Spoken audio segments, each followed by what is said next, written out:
Monastery Gangtok, এটা গ্যাংটকের মধ্যে বড় মনেস্ট্রি। সব গাড়িগুলো কিন্তু মনেস্ট্রির পার্কিং, এখানে বাইরের কোনো গাড়ি উঠতে দেয় না মনেস্ট্রির কর্তৃপক্ষের লোকজনের জন্য। এখানে দেখ বডি গরম করার জন্য সব তাপ পোয়াচ্ছে, তাপ পোয়ানোর জায়গা। হ্যাঁ, তাপ লিখে নেবো পালিয়ে পালিয়ে, অন্য কারণে তাপ নেওয়া না। পার্কিং এলাকাটাকে গরম করার জন্য।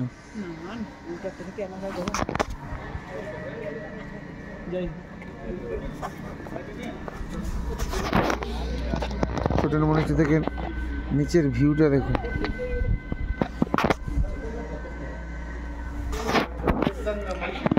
ঢাল, একবারে ঢাল, মানে উঠতে কষ্ট যখন হয়েছিল, নামার সময় বেশ মজা, আরামসে নামা যাবে, মানে প্রবলেমই মনে হবে না। প্রতিটি জায়গায় যেমন তোমার কষ্ট থাকে, কষ্টের পরে আনন্দ থাকে, সেই রকম। আচ্ছা, ওটা হাত শাঁখাটা তাহলে কি জিনিস দাঁড়ালো? পূজার সামগ্রী এখানে জ্বালিয়ে দেয় মনে হয়।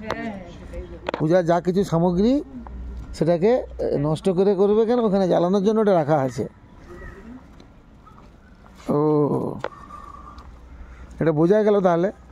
আর আমরা তো বাঙালি, আমরা সাইড থেকে আগুন জ্বলছে, বলছে ঠান্ডায় তাহলে একটু হাতটা সেঁকে নিয়েছ। হ্যাঁ, দ্রুদুম ছোটেন মনেস্ট্রি ঠিক আছে। ভিউজটা, লং ভিউজটায় নামতে বেশ মজা, ওঠার সময় খুব কষ্ট।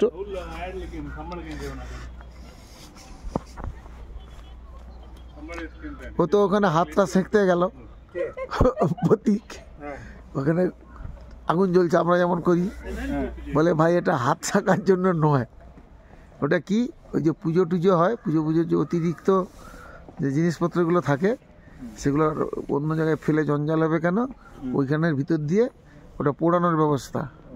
হ্যাঁ, ও বেচারি হাত সেঁকতে গেছে ভাই। তো ভাই এবার উঠতে যেমন কষ্ট, নামতে এবার শরীরটা আবার ঠিক হয়ে গেল, হেভি আনন্দ। ওখানে গাড়ি উঠতে দেবে না, ওখানকার নিজস্ব ওটা পার্কিং। ওখানে যারা এসছে, ওদের একটা কোনো অনুষ্ঠান আছে, যারা আমাদের যেমন সন্ধ্যাবেলা যখন হয় না, ওই বুদ্ধিস্টের একটা টিম এসছে, তারা তাদের জন্য তারা ওখানে থাকবে, ওটা তাদের সব রুম টুম আছে। আমাদের যেমন ধর্মশালা, বিভিন্ন মন্দির ট্রাস্ট কমিটির রুম টুম রয়েছে, তো ভিআইপি সব যারা ট্রাস্টি মানে দান ডোনার, হ্যাঁ লাইভ ডোনার, বা ওরা যারা বুদ্ধিস্টরা যারা আছে, তাদের তার যারা আছে তারা এসছেন তাদের জন্য, তাদের ধর্মগুরু জন্য এসছে। যাই হোক, ছোটেন মনেস্ট্রি চত্বর থেকে আপনাদের অনেক ছবি দেখালাম, দেখতে থাকুন, কোনো সময় সময় পেলে আসবেন। সুস্থ থাকুন, ভালো থাকুন, নমস্কার।